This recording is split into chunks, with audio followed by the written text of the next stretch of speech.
Je suis carrément dans l'espace de la technologie, de quoi faire un très beau épisode. Bonsoir et bienvenue dans un nouvel épisode de Hightech 221. D'ailleurs, en parlant d'univers et d'espace, on va faire un peu de décoration. Aujourd'hui, on part à la découverte de Khalifa Home, une marque de décoration intérieure made in Sénégal.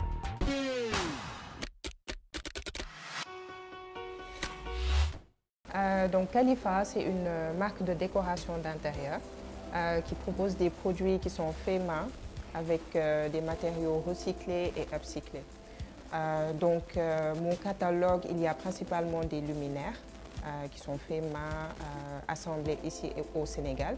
Et il y a également des articles de décoration, donc des vases, des miroirs, des boîtes de rangement. Et bientôt, je compte lancer un petit peu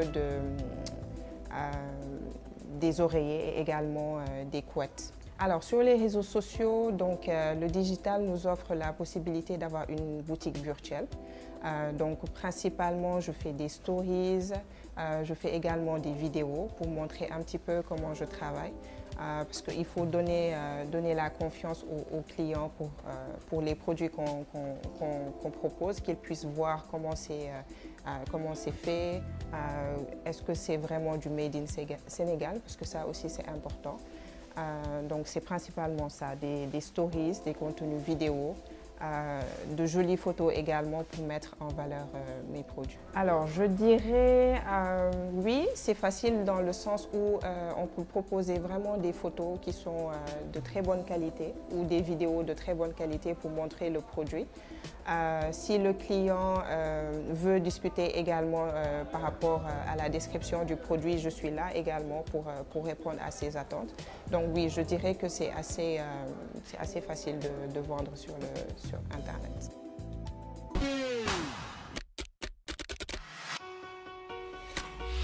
Nourou est le nom d'un village mais aussi d'une marque sénégalaise créée par Abdouaziz Cissé et la commission de générer tout ce qui est vintage mais aussi héritage sénégalais.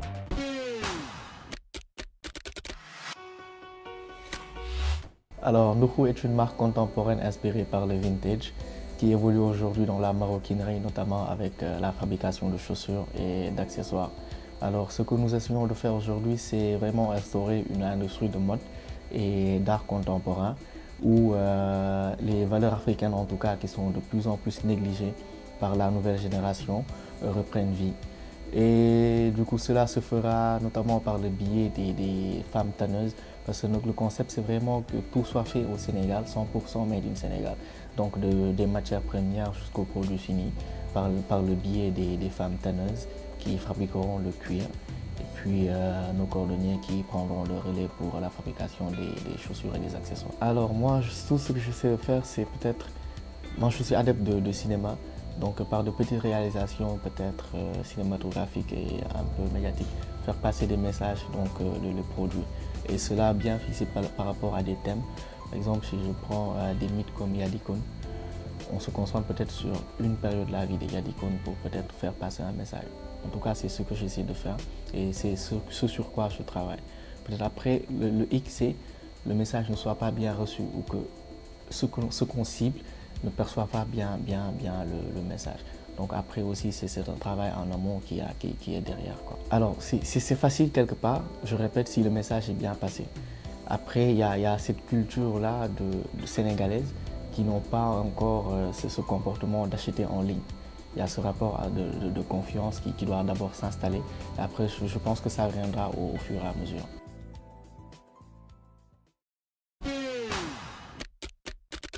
Alors je vous présente mon nouveau copain, le drone Matrice, qui me rappelle beaucoup le film Matrix. Et quand on parle de Matrice, on parle aussi de calcul. Est-ce que vous aussi vous calculez vos nombres de followers? C'est devenu une addiction pour plusieurs jeunes de checker leur nombre de followers, leur nombre de vues ou de likes sur une publication. Ça peut paraître simple, mais ça peut aussi vite aller à une addiction.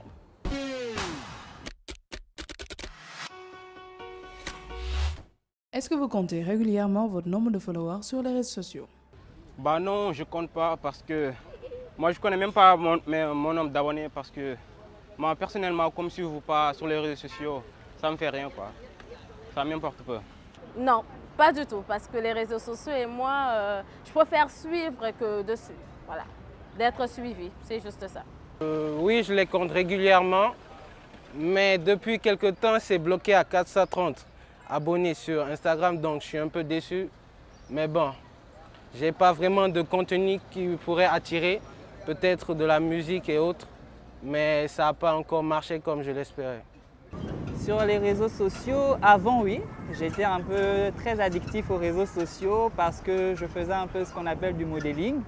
Donc je me projetais vraiment sur les réseaux sociaux, mais après j'ai fait un break de tout ça. Et maintenant non, je ne m'intéresse plus par rapport à mes followers et tout, non. Pensez-vous que les influenceurs sont des célébrités dans la vraie vie? Non, j'en connais plusieurs qui sont juste des élèves comme moi, je les tutoie. Sur Internet, on dirait des stars, mais en vrai, il n'y a rien. Je pense que oui, parce qu'en effet, ils ont une influence parmi certaines personnes qui, des fois, quand ils les voient en route, font d'elles voilà, des stars. Voilà. Parce que quand tu n'as pas un bon nombre de followers, tu vas chercher par tous les moyens pour avoir beaucoup de followers et ça peut engendrer des dangers, quoi, en fait.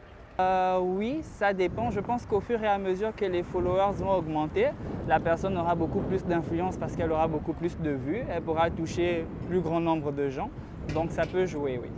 La course aux followers a généré ces dernières années la création de nouveaux métiers, comme celui d'influenceur, un métier qui consiste à non seulement courir après un follower, mais surtout à vendre à cette audience à des marques qui ont toujours besoin de plus de visibilité. Pensez-vous qu'être célèbre sur les réseaux sociaux est nécessaire pour tout le monde? Bon, pas tout le monde, hein. Non, pas vraiment, parce qu'il y a certaines personnes qui viennent sur les réseaux sociaux juste pour apporter leur aide, pour partager ce qu'ils ont comme connaissances et ils ne s'attendent pas forcément à être célèbres derrière cela. Pas forcément, mais j'aimerais avoir cette visibilité parce que des fois, j'ai vraiment envie de partager un contenu. Par exemple, ma musique, j'ai envie de partager tout, mes textes et autres. Mais bon, comme il n'y a pas vraiment la visibilité qui est là, donc des fois, je suis déçu. Mais bon, pour moi, personnellement, j'aimerais avoir cette visibilité. Non, parce qu'il y en a qui vont dire que ce n'est pas un vrai travail. Du coup, on ne va pas forcément suivre ces gens. Maintenant, il y a d'autres, ça va être nécessaire parce qu'il y a des gens qui vont se refléter en ces personnes, qui vont avoir des idées, des expériences par rapport à ces personnes. Donc, ça peut avoir une utilité dans le sens où je vais vivre quelque chose où j'aurai besoin des conseils et ces personnes pourront m'apporter ce que je recherche. Quel est le danger d'être addictif au following? Plus vivre la vraie vie, être concentré sur les réseaux sociaux, voilà, via Internet, et ça impacte effectivement sur ce que tu peux vivre tous les jours. Bah non, c'est pas nécessaire pour nous. En tout cas, personnellement, pour moi. On peut commencer à faire, par exemple, plusieurs choses, hein. Par exemple, les garçons, ils peuvent... peut-être on peut acheter. Il y a des sites où on achète des followers. Et les filles, elles peuvent un peu se dévêtir pour avoir accès à plusieurs followings. Et donc, c'est un peu dangereux pour la jeunesse.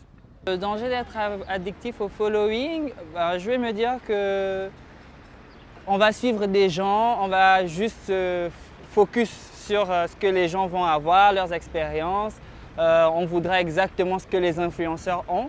Et on sera un peu déconnecté des expériences dans la vraie vie. On ne va pas avoir nos propres expériences, on voudra juste avoir exactement ce que les autres ont eu à vivre ou ce qu'ils ont eu à acheter.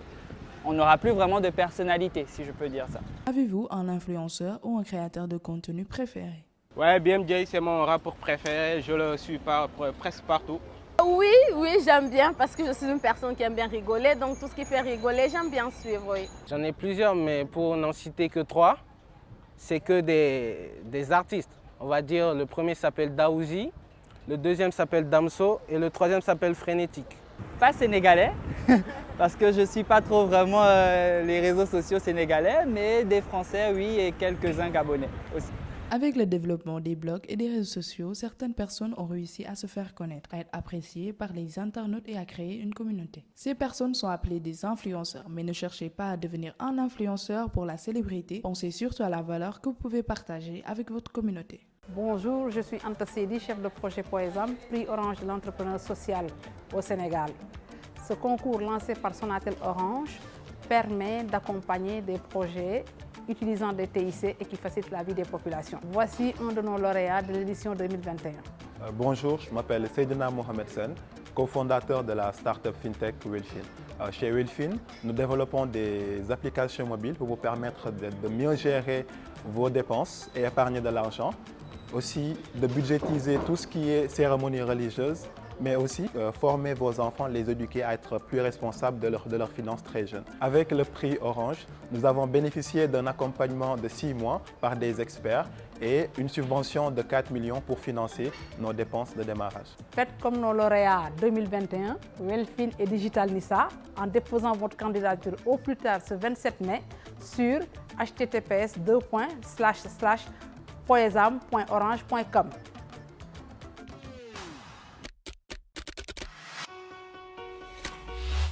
Les drones ne servent pas qu'à prendre de très belles vidéos, ils sont aussi utilisés dans plusieurs secteurs.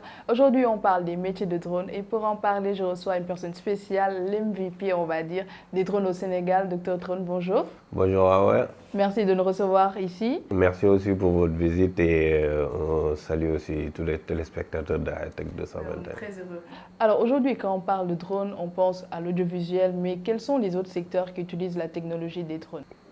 Les drones font partie des technologies les plus transversales actuellement dans le monde. Ils sont appliqués dans plusieurs domaines, notamment dans le domaine de l'agriculture avec l'agriculture de précision, dans le domaine de l'élevage avec le comptage des bétails, dans le domaine de l'inspection avec l'inspection des lignes haute tension et plusieurs autres domaines. Alors aujourd'hui, vous n'êtes plus à présenter dans le milieu, on connaît Docteur Drone, mais est-ce que vous pouvez revenir sur votre parcours dans le milieu? À la base, je suis informaticien de formation électronique. Du coup, j'ai débuté dans les quartiers populaires de Mbour. C'est là-bas où j'ai commencé ma carrière, commençant à bidouiller un peu avec les outils technologiques. Mais avec les drones, c'est depuis 2013. C'est là où j'ai commencé à explorer ce domaine pour voir éventuellement les possibilités que ça pouvait apporter éventuellement. Et le début, c'était juste par passion, comme un amoureux de technologie.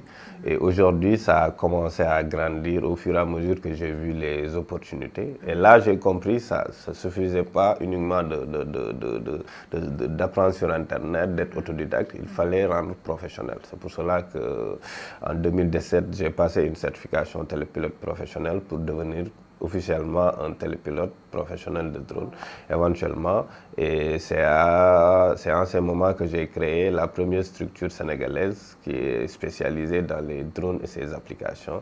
Et maintenant on a créé une méga structure qui regroupe un peu des acteurs au Sénégal et aussi en France et d'autres pays pour créer Minute Drone DKR qui a pour vocation une structure sous-régionale pour proposer des solutions drones un peu partout dans la sous-région. Nous intervenons dans plusieurs pays africains, notamment aussi ici au Sénégal. En tout cas, c'est un très beau parcours, félicitations. Aujourd'hui, quand par exemple, moi je veux conduire une voiture, il me faut un permis. Mais est-ce qu'il faut aussi un permis pour piloter les drones? Parce qu'aujourd'hui, ce que beaucoup de gens ignorent, le Sénégal a une législation en drone depuis novembre 2018.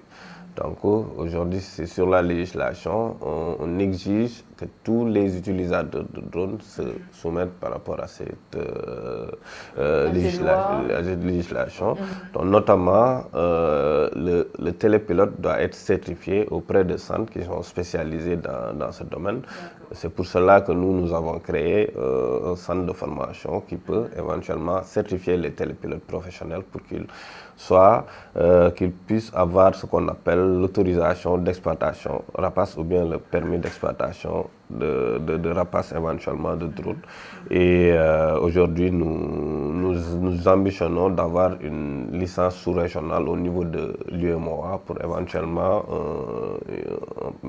un permis qui pourra être utilisé dans plusieurs pays africains. Très bien, vous parlez de législation et de règles. Est-ce que vous pouvez juste revenir sur ça de façon générale au Sénégal, comment ça se passe? Parce que vu de loin, en fait, on voit que voilà, un pilote, c'est quelqu'un, un pilote de drone en tout cas, c'est quelqu'un qui aime la photo, qui aime la vidéo et qui se lance. Mais est-ce qu'il y a des règles qui sont derrière tout cela? Parce que comme je l'ai tantôt dit, le Sénégal fait partie des premiers pays en Afrique à se doter d'une législation en termes de drones depuis novembre 2018. Et les drones sont encadrés et légiféré par l'ANACIM, Agence nationale de l'aviation et de la météorologie. Mais il y a la législation au niveau de l'aviation civile, mais il y a aussi l'arrêté de Diallo de 2014, qui date de 2014, qui interdit totalement l'utilisation de drones. Ça, je vais un peu m'y attarder parce qu'éventuellement, l'arrêté de 2014 pénalise beaucoup les acteurs de drones. Éventuellement, il faudrait que les autorités puissent trouver des solutions dans ce sens. Parce qu'aujourd'hui, la loi au niveau des drones, elle existe depuis novembre 2018. Au Sénégal, il y a une législation qui encadre ce secteur, qui délimite. C'est une législation qui fait à peu près plus de 75 pages, éventuellement, qui réglemente et éventuellement qui encadre carrément ce secteur. Mais aujourd'hui, c'est un réel problème au niveau des acteurs d'avoir l'autorisation au niveau du ministère de l'Intérieur. Aujourd'hui, alors que c'est des acteurs qui font des investissements qui dépassent des 50 millions ou plus. Donc aujourd'hui, on a un sérieux problème pour pouvoir accéder aux autorisations au niveau du ministère de l'Intérieur. Exactement, et c'est important en tout cas de le souligner. Juste une dernière question. Quand on parle de milieu du drone, nous on pense directement à un pilote. Mais quels sont les autres métiers qui existent dans ce domaine? Parce que, comme je le dis, en fait, aujourd'hui, il y a ce qu'on appelle avec les nouveaux métiers du digital. Oui. En fait, un drone opérateur, éventuellement, c'est des métiers qui commencent à sortir dans ce lot. Parce qu'aujourd'hui, au niveau des centrales, par exemple, quand on fait de l'inspection des lignes haute tension, on a besoin d'opérateurs pour faire ces choses. Au niveau des entreprises minières, on a besoin des opérateurs de télépilotes professionnels de drones pour pouvoir faire ces métiers. Au niveau de l'agriculture aussi, on a besoin d'opérateurs professionnels pour pouvoir faire ces métiers. C'est ce que je dis souvent aux jeunes. L'objectif de se faire certifier et de se faire former dans un centre qui est agréé au niveau de l'aviation civile, c'est éventuellement vous pouvez, sinon si on ne le fait pas nous Sénégalais, d'autres vont venir pour le faire. Donc il faudrait qu'on soit prêt à ce niveau pour que le Sénégal éventuellement, nous notre objectif c'est de faire du Sénégal en termes de technologie de drone. Éventuellement pour que ça puisse être fait, il faudrait que les jeunes soient formés, soient certifiés dans des normes qui sont reconnues au niveau international. Donc éventuellement il y a énormément de débouchés dans ce domaine. Et aussi, il y a un gap énorme parce qu'aujourd'hui, il n'y a pas suffisamment de pilotes qui sont certifiés au Sénégal. Éventuellement, ces entreprises, quand ils ont besoin de pilotes, ils vont aller voir ailleurs pour combler aussi ce gap. Donc ça, c'est des opportunités d'emploi pour les jeunes Sénégalais. En tout cas, on va retenir qu'il y a beaucoup de débouchés dans le milieu du drone. C'est important de le savoir, comme au Sénégal, on parle beaucoup de chômage. En tout cas, c'était un plaisir de vous recevoir aujourd'hui. Merci encore d'avoir accepté notre invitation. Merci beaucoup Awa et je remercie tous les souteneurs et les gens qui partagent aussi notre travail au niveau des réseaux sociaux. Merci. Quant à nous, on passe à Tech Tips.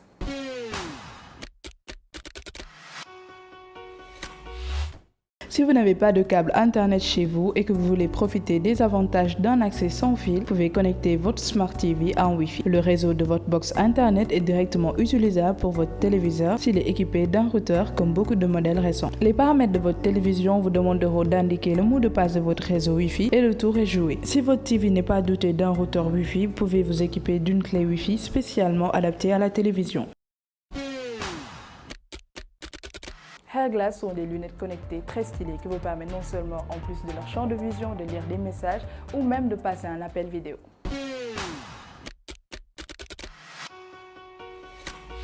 Des lunettes connectées de réalité augmentée, les Hairglass inspirées de Google Glass, les lunettes de peau mises sur la réalité assistée pour reprendre le flambeau et connaître un meilleur sort que le projet Google. Une puce est chargée de faire fonctionner des options telles que la météo, le calendrier, la navigation ou encore plus, la santé.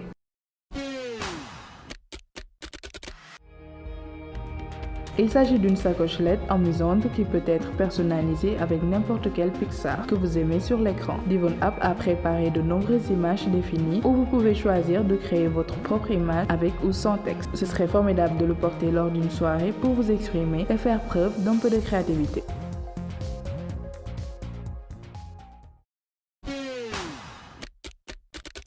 C'est tout pour aujourd'hui. On se donne rendez-vous dans 15 jours. Quant à moi, j'ai une nouvelle mission, piloter mon premier drone. Bye!